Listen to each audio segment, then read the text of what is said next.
Bonjour, un travail sur les suites et cette fois-ci sur les suites définies par récurrence. Alors qu'est-ce que ça veut dire une suite qui est définie par récurrence? J'ai donné deux exemples ici, la suite UN et la suite VN.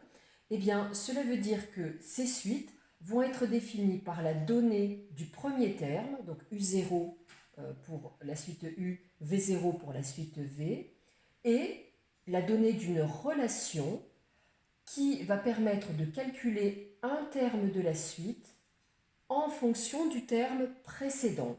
Donc vous voyez bien ici, vous avez le terme UN plus 1 et ici dans la formule, vous avez le terme UN.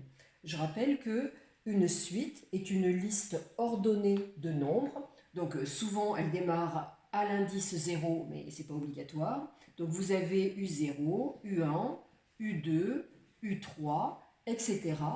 À un moment donné, vous avez le terme UN. Après ce terme UN, vous avez le terme U indice N plus 1. Encore après, vous avez le terme U indice N plus 2. Avant UN, vous avez le terme U indice N-1.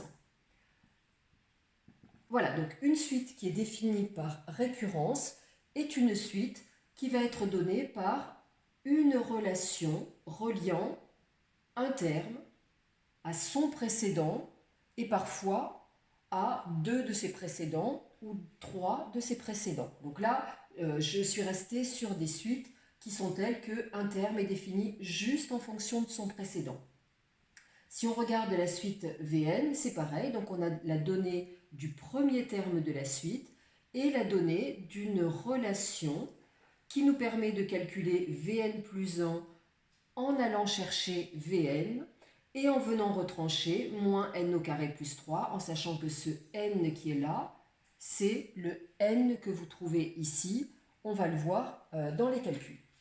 Donc je vais calculer pour chacune de ces deux suites les trois premiers termes de la suite, comme je l'ai fait dans une vidéo précédente sur les suites données de manière explicite. Donc les trois premiers termes de la suite UN sont U0, alors lui c'est top, il est déjà donné, U indice 1 et puis U indice 2. Alors U0, il est donné par l'énoncé, il vaut 3.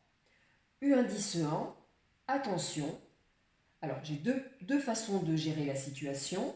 Soit je fais parler ma relation et à partir de là, je fais le calcul. Donc, que me dit ma relation si je veux calculer un terme? Donc ici U1. Qu'est-ce que je fais?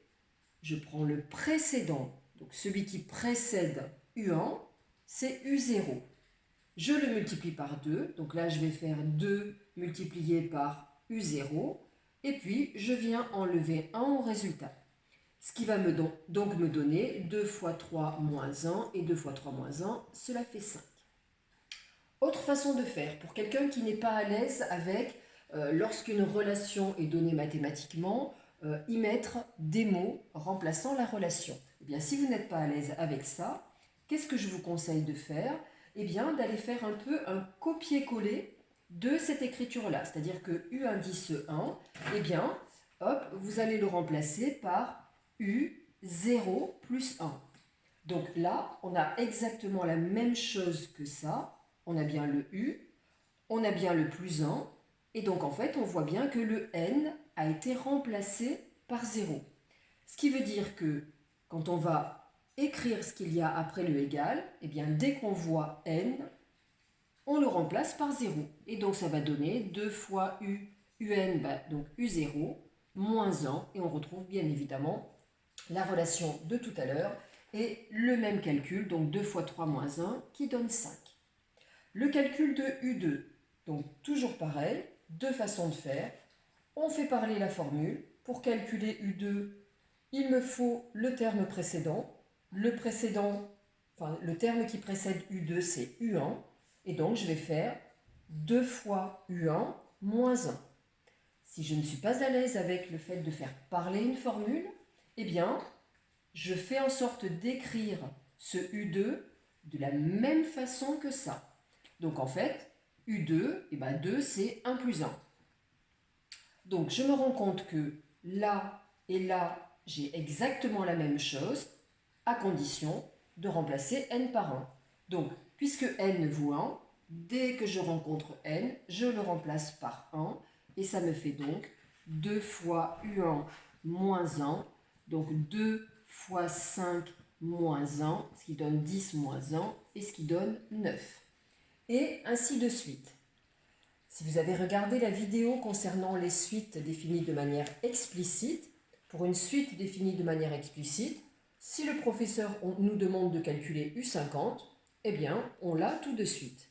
Là, si on nous demandait de calculer U50, eh bien, il nous faudrait U49, mais pour calculer U49, il nous faudrait U48, et ainsi de suite. C'est ce qu'on appelle des termes qui se calculent de proche en proche, qui se calculent avec un mode récurrent, c'est-à-dire une répétition, en fait, de relations qui demandent d'aller toujours récupérer le terme précédent.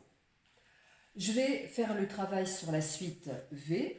Donc, on va calculer les 3 premiers termes de cette suite et je vais plutôt opter pour le deuxième principe que je vous ai donné, c'est-à-dire de venir coller à l'énoncé et non pas de faire parler la formule. Donc, les 3 premiers termes de la suite V sont V0, V1 et puis V2, que je vais mettre ici. Alors, ce qui est génial, c'est que V0, il est déjà donné, donc lui, hop, c'est vite fait, il vaut moins 2. Je veux calculer V1. Voilà, je vais me dire, tiens, V1, il faut que j'aille le connecter avec cette écriture-là. Alors, c'est pas bien compliqué. 1 étant 0 plus 1, ça veut dire que V1, c'est la même chose que V0 plus 1. Entre ça et ça, j'ai la même chose, et je me rends compte que, en fait, le n qui est là a été remplacé par 0. Donc ça veut dire que, comme ce n qui est là, c'est celui qui était là et c'est celui qui était là, eh bien, dès que je rencontre n, je vais venir le remplacer par 0. Et donc, eh bien, V1 qui est V0 plus 1, cela va donner V0 moins 0 au carré plus 3.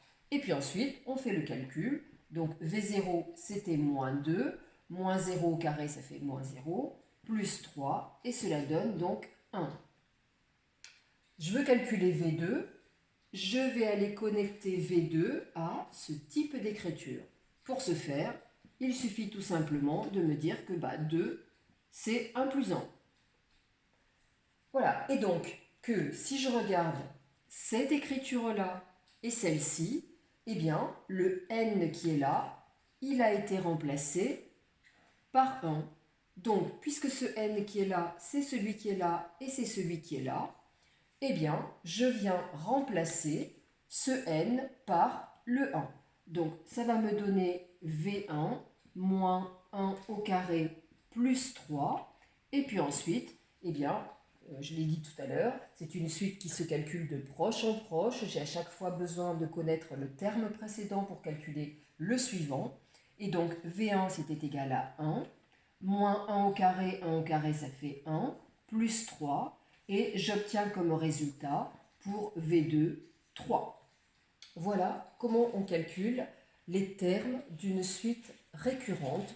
Donc c'est un petit peu plus complexe que pour une suite définie par le mode explicite, mais c'est pas bien compliqué non plus. Et essayez peut-être d'opter pour le petit principe que je viens de vous donner ici, ou alors si votre professeur vous a donné quelque chose que vous avez très bien compris ou que vous avez mieux compris, eh bien utilisez-le et ça vous permettra de calculer correctement les termes d'une suite.